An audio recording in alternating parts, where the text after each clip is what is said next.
December 8, 1941, Luzon, Philippines. The bamboo forest erupted with gunfire as Japanese infantry swept through American defensive positions. Private First Class James Mitchell of the 31st Infantry Regiment heard a sound that would haunt him for decades. Not the expected crack of Arisaka rifles, but the distinctive chatter of automatic weapons. Submachine guns. The Japanese had submachine guns. Mitchell pressed himself into the mud as bullets chewed through vegetation above his head. The firing pattern was measured, controlled, nothing like the Thompson's aggressive roar. The rate of fire seemed almost leisurely by comparison, yet men were falling. The Japanese had supposedly lacked automatic weapons doctrine entirely. American intelligence had assured them of this. The enemy relied on bolt-action rifles and bayonet charges, not modern automatic fire. What Mitchell couldn't know, what American military intelligence had completely missed, was that Japanese engineers had spent 5 years attempting to copy the most feared submachine gun in the world. The Thompson. They had studied its design, analyzed its mechanisms, and then made deliberate choices that would create something fundamentally different. The Type 100 submachine gun, emerging from Japanese arsenals in 1940, represented not innovation, but adaptation. An attempt to achieve American firepower with Japanese manufacturing constraints. The result was a weapon that fired half as fast as its inspiration, weighed 2 pounds less, and would reveal profound truths about the difference between copying a design and understanding its purpose. Within 3 years, American soldiers would carry captured Type 100s as curiosities, amazed that any nation would deliberately build a submachine gun with such a leisurely rate of fire. Japanese soldiers carrying them would face Americans armed with Thompsons firing twice as many rounds, creating a technological disparity that would prove as decisive as any naval battle.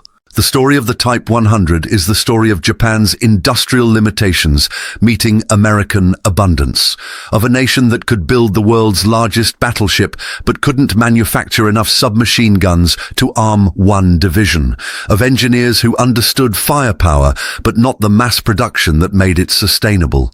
The contrast between the Thompson and the Type 100 would become a metaphor for the entire Pacific War. American excess versus Japanese scarcity, volume versus conservation, the answer to whether quality could overcome quantity, written in the cyclic rate of fire. The Thompson submachine gun entered American consciousness during Prohibition, wielded by both gangsters and lawmen in the urban warfare of the 1920s. John T. Thompson, a former Army officer, had designed it in 1918, hoping to break the stalemate of trench warfare.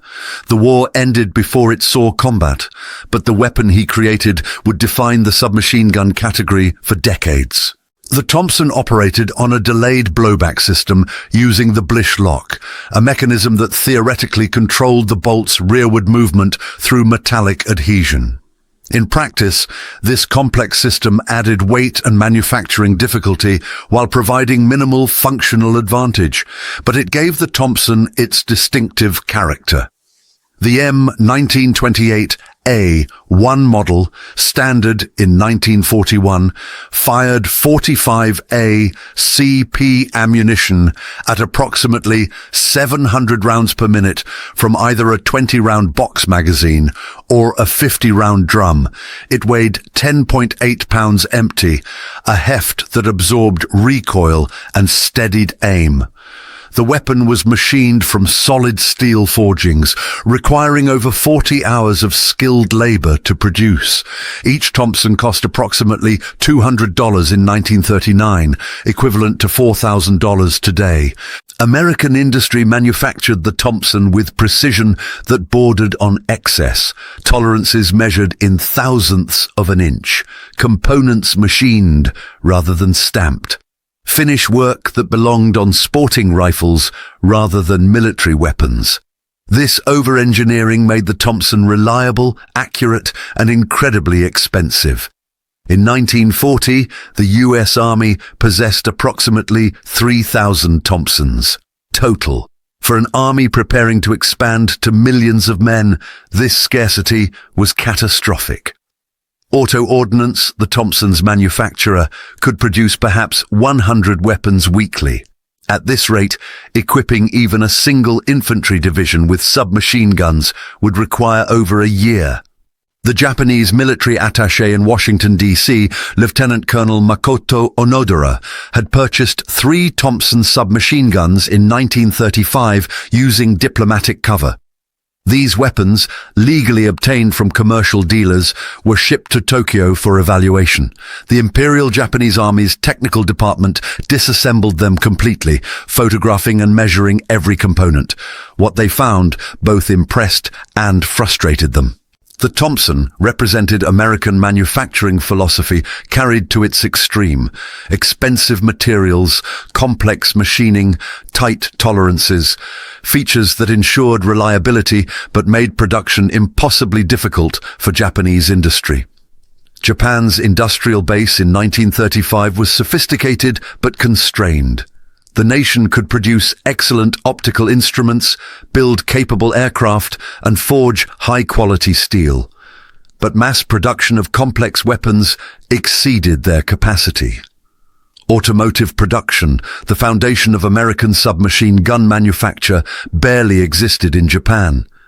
In 1935, Japan produced 6,862 motor vehicles. America produced 3.9 million. This industrial disparity meant Japanese engineers couldn't simply copy the Thompson. They had to adapt it to Japanese manufacturing realities. Simplification became necessity. The Type 100 design process began in 1935 under the direction of Kijiro Nambu, Japan's most prominent firearms designer. Nambu understood immediately that directly copying the Thompson was impossible. Japanese arsenals lacked the machine tools for such precision work. Skilled machinists were scarce. Manufacturing time per unit had to be reduced drastically. Nambu's team made systematic changes, each reflecting Japanese constraints. The complex Blish lock mechanism was discarded entirely, replaced by simple blowback operation. The heavy machined steel receiver became stamped sheet metal. The expensive walnut stock became laminated wood or even bamboo in later production. Most significantly, they reduced the rate of fire. Where the Thompson fired 700 rounds per minute, the Type 100 fired 450. This wasn't an oversight. It was deliberate. Japanese military doctrine emphasized ammunition conservation. The island nation imported raw materials for ammunition production. Every round fired represented copper from abroad, lead from limited domestic sources, and primers manufactured with imported chemicals. A slower rate of fire meant less ammunition consumption, longer sustained fire from limited supplies, and reduced training costs. The Japanese calculated that 450 rounds per minute provided adequate firepower while conserving resources. They were wrong, but they wouldn't discover this until American troops returned fire at 700 rounds per minute, then later 800 when the M1 Thompson arrived, creating a wall of lead that Japanese tactics couldn't overcome. The first Type 100 prototype emerged from Nagoya Arsenal in 1940. Testing revealed a weapon that functioned reliably, but felt distinctly underwhelming compared to captured American and British submachine guns. At 8.6 pounds, it was lighter than the Thompson. At 35 inches long with stock extended, it was more compact. It fired 8mm Nambu ammunition, a pistol cartridge significantly less powerful than the Thompson's 45 ACP. The 30-round box magazine was adequate but not generous. The cyclic rate, as designed, was 450 rounds per minute. Testers noted that the weapon felt almost sedate in operation.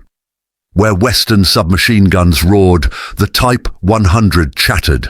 The slower rate of fire made it easier to control, requiring less training for accurate fire. But it also meant that in any exchange of automatic fire, the Type 100 would always lose the volume battle.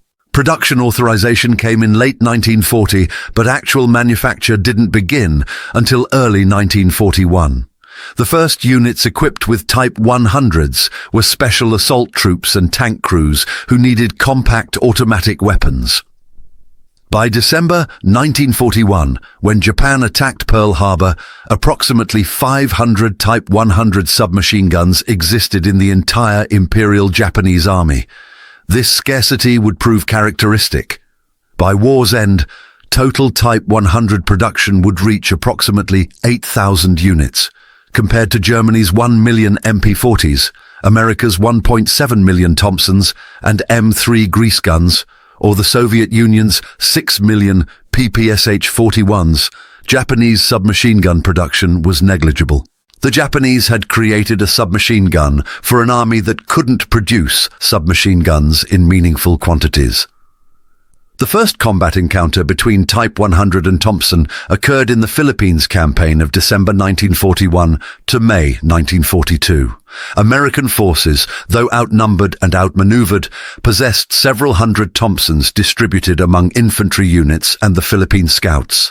Japanese assault units carried perhaps 50 Type 100s total. Corporal Takeshi Yamada of the 16th Infantry Division carried a Type 100 during the assault on Bataan. His diary, recovered after the war, provided rare Japanese perspective on the weapon. January 15, 1942. Engaged American positions at WWII Line. The Type 100 performed adequately, but ammunition consumption remains problematic. I fired 2 magazines, 60 rounds, in what seemed like extended burst. The Americans responded with vastly more fire. Their automatic weapons sound like tearing cloth, continuous and overwhelming. Ours sound like controlled bursts even when firing continuously. I understand now why we are trained to use the Type 100 sparingly. American accounts from Bataan describe encountering Japanese automatic fire as surprising but manageable. Technical Sergeant Robert Henderson of the 31st Infantry wrote, "The Japs had some kind of burp gun that sounded different from ours. Slower, almost like they were counting rounds. We just hosed them down with the Thompsons and they went quiet." This disparity in firepower density characterized every subsequent encounter. The Thompson's higher rate of fire created a psychological effect beyond its tactical value. The sound itself was intimidating.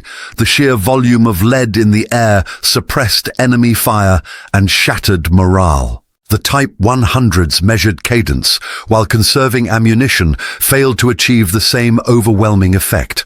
By mid-1942, American intelligence had captured several Type 100 submachine guns in New Guinea and the Philippines. Technical evaluation at Aberdeen Proving Ground revealed the weapon's characteristics and confirmed its inferiority to American designs. The Aberdeen report, dated August 1942, contained damning assessments. Rate of fire approximately 450 rounds per minute, significantly lower than Thompson M 1928 A1 at 700 rounds per minute. The 8mm Nambu cartridge lacks stopping power compared to 45 ACP. Penetration tests show inadequate performance against standard infantry cover. Magazine capacity of 30 rounds, adequate but not generous. Construction quality variable. Some components show excellent machining, others appear crude. Overall assessment, inferior to American and British submachine guns in all significant categories. Would not recommend for American service, even if ammunition were compatible. The report noted one advantage. The Type 100 was significantly lighter and more compact than the Thompson, making it suitable for jungle warfare where weight mattered. But this advantage was negated by its reduced firepower. American combat reports consistently described Japanese submachine gun fire as inadequate. After-action reports from Guadalcanal in late 1942 mentioned Japanese automatic weapons but rarely considered them serious threats. One Marine Corps report stated, enemy submachine guns encountered but fire volume insufficient to suppress Marine advances. Our BARS and Thompsons provide superior firepower in jungle engagements. The few Japanese accounts that survive reveal growing awareness of their disadvantage. Lieutenant Yoshio Yamaguchi, commanding a company on Guadalcanal, wrote in October 1942, "The Americans possess automatic weapons in quantities we cannot match. Every squad seems to have a Thompson submachine gun. Our Type 100s are too few, and their rate of fire too low to counter effectively. We rely on superior tactics and fighting spirit, but these are poor substitutes for firepower." The disparity widened in 1943 when America introduced the M3 grease gun, a stamped steel submachine gun that cost $20 to produce compared to the Thompson's $200. Though the M3 fired the same 45 ACP ammunition at a slower 450 rounds per minute, roughly equivalent to the Type 100, American troops still preferred it. The reason was simple. The M3 was reliable, its ammunition was powerful, and most importantly, America had unlimited quantities. A Marine company in 1943 might have a dozen M3s supplementing their rifles. A Japanese company had perhaps 2 Type 100s. Japanese production constraints prevented any expansion of submachine gun manufacture. The few factories capable of producing the Type 100 were prioritized for artillery, machine guns, and aircraft. Submachine guns remained a luxury item, issued primarily to tank crews, paratroopers, and elite assault units. Standard infantry received bolt-action Arisaka rifles and were told to make every shot count. Meanwhile, American infantry was transitioning to the M1 Garand semi-automatic rifle, providing every soldier with rapid-fire capability. By 1944, the technological gap had become an industrial chasm. The United States was producing 50,000 submachine guns monthly. Japan managed perhaps 200 Type 100s. American soldiers routinely discarded damaged Thompsons and M3s, knowing replacements were unlimited. Japanese soldiers treasured their Type 100s as rare and irreplaceable. Captured Japanese documents from 1944 revealed desperate attempts to conserve automatic weapons. A manual for Type 100 operators emphasized, "This weapon represents significant national investment. It must be maintained meticulously. Ammunition conservation is mandatory. Fire only when assured of hitting targets. Remember that automatic fire is a privilege, not to be wasted." Compare this to American training, which emphasized volume of fire and aggressive use of automatic weapons. American doctrine assumed ammunition abundance and encouraged suppressive fire. The contrast encapsulated the war's fundamental dynamic: American excess versus Japanese scarcity. One side could waste, the other couldn't afford to use. The few instances where Japanese forces possessed adequate Type 100s revealed the weapon's theoretical potential while highlighting its practical limitations. On Peleliu, in September 1944, the 2nd Infantry Regiment of the Imperial Japanese Army was better equipped than most Japanese units, including approximately 30 Type 100 submachine guns. During the vicious fighting in the Umur Mountains, these weapons saw extensive use in close-quarter cave combat. Marine Corps After Action reports noted more effective Japanese automatic fire than usual. Enemy has increased automatic weapons, possibly submachine guns or light machine guns. Fire volume still lower than Marine Thompson and bar fire, but more effective than typical Japanese small arms. But even here, advantage was fleeting. Marines responded by bringing forward flamethrowers and heavy machine guns. The Type 100's 450 rounds per minute couldn't suppress American fire teams, armed with Thompsons firing 700 rounds per minute, bars firing 600, and M1 Garands delivering accurate semi-automatic fire. Japanese positions were systematically reduced. The few Type 100s captured showed heavy use and battlefield modification. Some had wooden stocks replaced with wire frames, others had extended magazines crafted from sheet metal. These field modifications revealed Japanese desperation and ingenuity, but couldn't overcome fundamental industrial disparities. Technical comparison between the Thompson M1A1, standard by 1943, and the Type 100 revealed every dimension of Japanese disadvantage. Thompson M1A1 specifications. Weight 10.45 pounds, length 32 inches, barrel length 10.5 inches, cartridge 45 ACP, magazine capacity 20 or 30 rounds, cyclic rate 700 rounds per minute, M1928, A1 model, or 800 rounds per minute for the simplified M1 and M1A1 models. Effective range 160 yards. Muzzle velocity 920 feet per second. Production cost approximately $45 by 1943 after simplification. Type 100 specifications. Weight 8.6 pounds. Length 35 inches with stock extended, 22.6 inches with stock folded. Barrel length 9 inches. Cartridge 8mm Nambu. Magazine capacity 30 rounds. Cyclic rate 450 rounds per minute. Effective range 110 yards. Muzzle velocity 1,100 feet per second. Production cost unknown but estimated at significant fraction of Japanese industrial capacity. The numbers tell a devastating story. The Thompson delivered 58% more rounds per minute.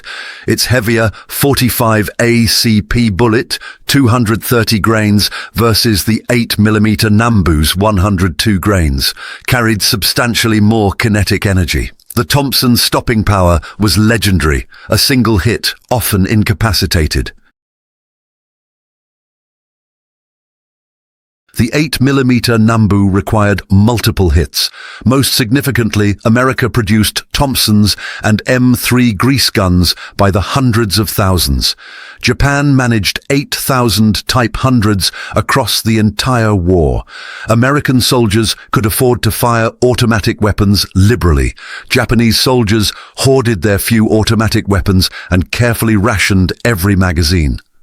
Battlefield reports from 1944 and 1945 described the growing disparity.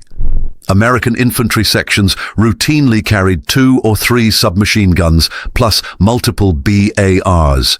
Japanese infantry companies had perhaps 1 or 2 Type 100s, supplementing dozens of bolt-action rifles.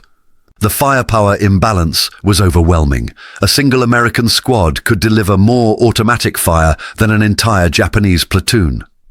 Private First Class Eugene Sledge, whose memoir With the Old Breed became a classic of Pacific War literature, described encountering Japanese automatic weapons on Okinawa in 1945. The Japs had some kind of burp gun that sounded like popcorn compared to our Thompsons. You could tell the difference immediately. Theirs went pop, pop, pop, pop, measured like ours went brrrrap, just tearing the air apart. Volume of fire wasn't even close. One Marine with a Thompson could outshoot 3 Japs with their weapons. Japanese survivors told similar stories from the opposite perspective. Sergeant Kazuo Sakamaki, captured on Okinawa, testified to American interrogators. "Your automatic weapons were terrifying. The sound alone was demoralizing. We had been told Japanese spirit would overcome American material advantage. But when your Thompson guns opened fire, when we heard that continuous roar, we understood spirit couldn't stop bullets. We had Type 100s, but too few, and they fired too slowly. It was like bringing bamboo spears to a machine gun fight." The Type 100's one theoretical advantage, reduced rate of fire, allowing better control and ammunition conservation, proved meaningless in combat. Slower fire meant losing firefights. Conservation meant nothing when the enemy had unlimited ammunition. Japanese tactics emphasized careful aim and fire discipline. American tactics emphasized overwhelming firepower and aggressive assault. The American approach won consistently. By 1945, Japanese forces were so desperate for automatic weapons that they began battlefield modifications of captured equipment. Some units acquired Thompson submachine guns from dead Americans and used them despite ammunition scarcity. Captured American 45 ACP ammunition was hoarded and issued only to soldiers with Thompsons. A Marine intelligence report from Iwo Jima noted, Enemy has been observed using captured American weapons, including Thompson submachine guns. This indicates critical shortage of Japanese automatic weapons and willingness to use enemy equipment despite logistical complications. The irony was profound. Japanese soldiers using Thompsons against Americans with Thompsons. The weapon Japan had tried to copy, produced in quantities they couldn't match, now turned against them using captured supplies. The industrial failure was complete. Japan's attempt to create a domestic submachine gun had produced too few weapons of inferior capability. They had failed to achieve American firepower levels, while also failing to produce sufficient quantities of their inferior design. The Type 100's failure extended beyond technical specifications to strategic impact. Submachine guns provided infantry with portable automatic firepower, essential in close quarters, jungle and island warfare. American forces used Thompsons and M3s to dominate these environments. Japanese forces, lacking adequate submachine guns, relied on bolt-action rifles supplemented by machine guns that were too heavy for rapid maneuver. This firepower deficit contributed directly to Japanese tactical defeats. On Saipan in June 1944, the Japanese launched desperate banzai charges against American positions. These assaults, driven by desperation rather than doctrine, exposed Japanese infantry to devastating automatic fire. The few Type 100s present couldn't suppress American defensive fire. Marines with Thompsons, BARS and M1 Garands created killing zones that Japanese courage couldn't penetrate. Post-battle analysis revealed the one-sided nature of these encounters. American units expended tens of thousands of rounds. Japanese units fired back with bolt-action rifles and occasional machine gun bursts. The Type 100s, too few and too slow, made negligible impact. The fundamental problem wasn't the Type 100's design, but Japan's inability to produce enough of them. German submachine gun production exceeded 1 million units. The Soviet Union manufactured over 6 million. America produced 1.7 million. Japan managed 8,000. This wasn't a design failure. It was an industrial catastrophe. Japanese planners had prioritized battleships, carriers, and aircraft. Infantry weapons received minimal investment. This decision reflected a strategic miscalculation that assumed quick victory.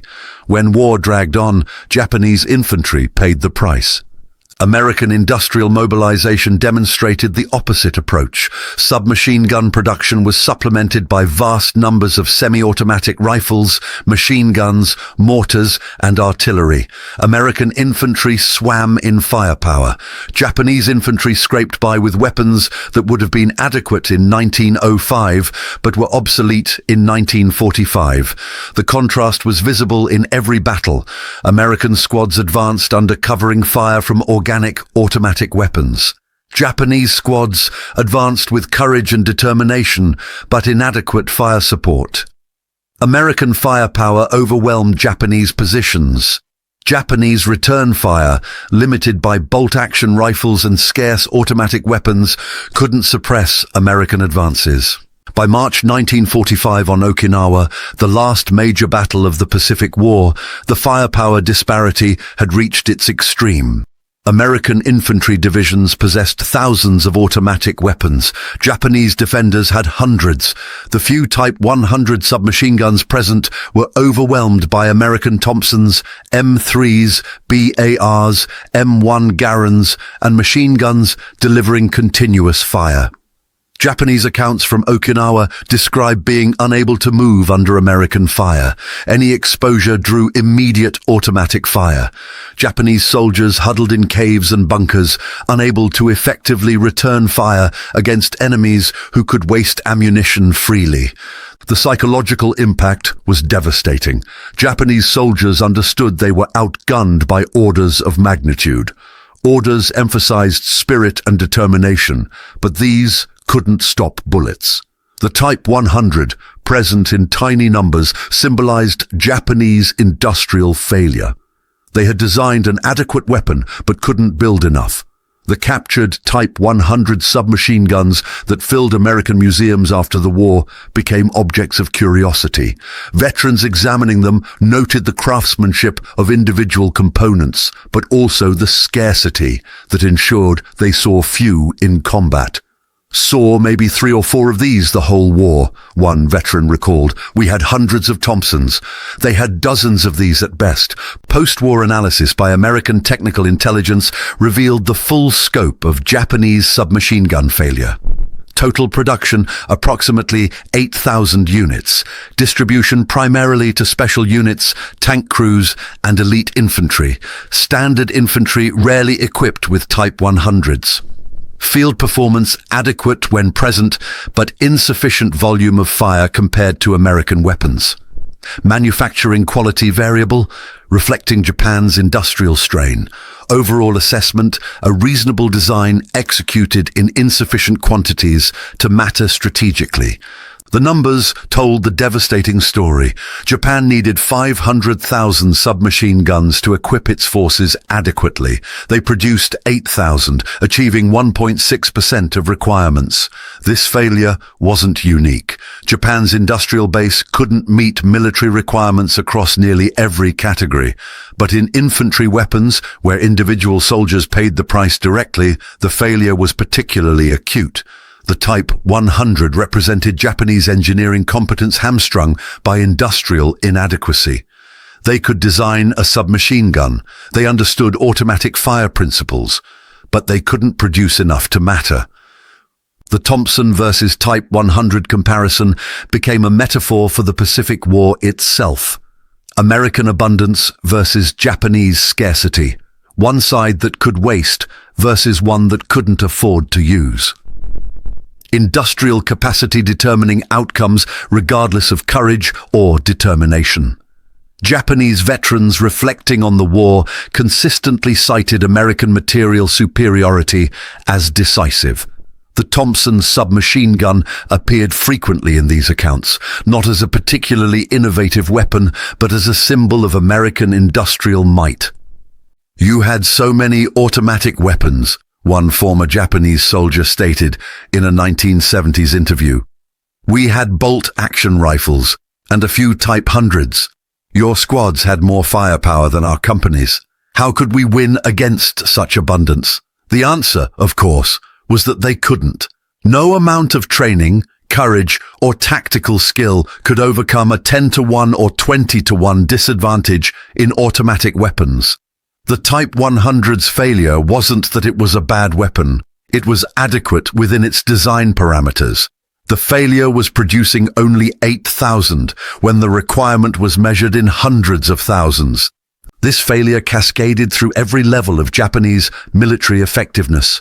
Squads lacked adequate automatic fire. Platoons couldn't suppress enemy positions. Companies were outgunned by equivalent American units. Battalions faced firepower deficits that tactical skill couldn't overcome. The consequences were written in casualty figures. Japanese infantry suffered catastrophic losses in every engagement. Part of this stemmed from fanatical defensive tactics, but much resulted from being outgunned by enemies who could deliver overwhelming automatic fire.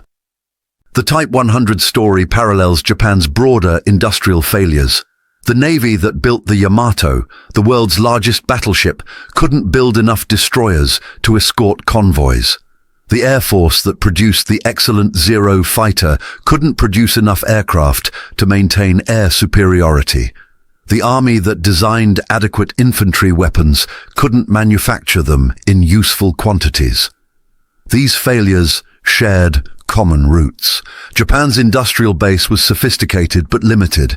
Attempting to fight a resource-intensive total war with inadequate industry was doomed from the start. The Type 100 specifically failed because Japan prioritized other weapons. Submachine guns received minimal investment. Factories capable of producing them were directed to make artillery or aircraft components instead. This prioritization reflected strategic assumptions that proved catastrophically wrong. Japanese planners assumed quick victory. They believed superior training and fighting spirit would overcome material deficits. They were wrong on both counts. The war dragged on for years. Material superiority proved decisive. Japanese infantry, lacking adequate automatic weapons, paid in blood for strategic miscalculation. Modern historians examining the Type 100 note that it represented reasonable engineering choices given Japanese constraints. The slower rate of fire conserved ammunition. The lighter weight suited jungle warfare. The simpler construction reflected manufacturing limitations. Within these parameters, the Type 100 was adequate. But adequate wasn't enough. The weapon's fundamental problem wasn't its specifications, but its scarcity. 8,000 units couldn't equip an army. The comparison with American production was devastating. By 1943, American factories were producing more submachine guns monthly than Japan produced during the entire war. This industrial gulf determined the Pacific War's outcome as surely as any battle. Japan couldn't sustain a war of attrition against an opponent that could produce weapons faster than they could destroy them. Every category of military equipment revealed similar disparities. But in submachine guns, where one design influenced the other, where Japan explicitly attempted to match American capability, the failure was particularly stark. They had studied the Thompson. They understood its principles. They created a Japanese adaptation, and they produced 8,000 of them across 4 years of total war. The final irony appeared in post-war Japan. American occupation forces brought thousands of Thompson submachine guns to Japan. These weapons, which Japanese engineers had struggled to copy and manufacture, arrived as occupation equipment in quantities exceeding total Japanese wartime production. Japanese police forces eventually adopted American submachine gun designs, manufactured under license with American technical assistance. Post-war Japanese industry could produce these weapons efficiently, but wartime Japan couldn't. The difference was access to resources, industrial capacity, and technical knowledge that wartime isolation had denied them. The Type 100 submachine gun remains today in museums and collectors' hands, a footnote to Pacific War history.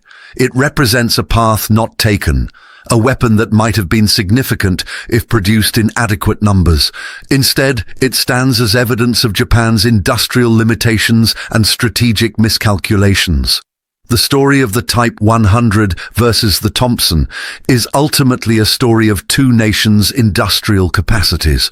America, with its vast manufacturing base, produced submachine guns by the hundreds of thousands and equipped its infantry with overwhelming firepower. Japan, with limited industry prioritized for other weapons, produced 8,000 submachine guns and watched its infantry face American automatic fire with bolt-action rifles. The technical comparison, 700 rounds per minute versus 450, seemed like a modest difference. In combat, it proved decisive. The Thompson's faster fire rate created psychological impact and tactical advantage that the Type 100 couldn't match. But more devastating was the production comparison. 1.7 million American submachine guns versus 8,000 Japanese. This wasn't a technical failure. It was an industrial catastrophe that contributed directly to Japanese defeat. Japanese soldiers facing American Thompsons understood they were outgunned, but they also understood something deeper. They faced an enemy who could produce weapons faster than Japan could produce trained soldiers, an enemy whose industrial capacity was so vast that wasting ammunition was standard practice. An enemy who could afford to fire 700 rounds per minute when 450 would theoretically suffice, simply because they had unlimited ammunition. The Type 100's slower fire rate, designed to conserve scarce ammunition, became a symbol of Japanese constraints. They couldn't afford to waste. They couldn't produce enough. They had to conserve every round. Meanwhile, Americans hosed down Japanese positions with Thompson fire, expending thousands of rounds to kill single soldiers because they could. This casual waste of resources, incomprehensible to Japanese soldiers rationing every magazine, represented the industrial divide that determined the war's outcome. The Type 100 submachine gun was adequate. Japan's ability to produce it was catastrophically insufficient. That difference, multiplied across every weapon system, every supply category, every aspect of industrial warfare, ensured Japanese defeat. In the end, the Thompson versus Type 100 comparison reveals a simple truth. In industrial warfare, quality without quantity is meaningless. Japan designed an adequate submachine gun. America produced overwhelming quantities of adequate submachine guns. American abundance defeated Japanese adequacy through sheer volume. The lesson was written in fire rates and production numbers. 700 rounds per minute beats 450. 1.7 million weapons beats 8,000. American industrial might overwhelmed Japanese engineering competence. The Type 100, firing its measured cadence of 450 rounds per minute, couldn't compete with Thompson's aggressive 700-round roar. More significantly, 8,000 Type 100s couldn't equip an army facing enemies with 1.7 million submachine guns. This disparity, repeated across every weapons category, every supply class, every aspect of military production, determined the Pacific War's outcome as surely as any battle. Japan had copied the Thompson's design, but couldn't replicate American industrial capacity. They created a weapon that fired half as fast and produced 1/100th as many. The Type 100 story is ultimately a story of industrial failure. Not the failure to design, the failure to produce, not the failure to understand, the failure to manufacture. Japan knew what they needed, they just couldn't build enough. And in industrial warfare, that deficiency was fatal.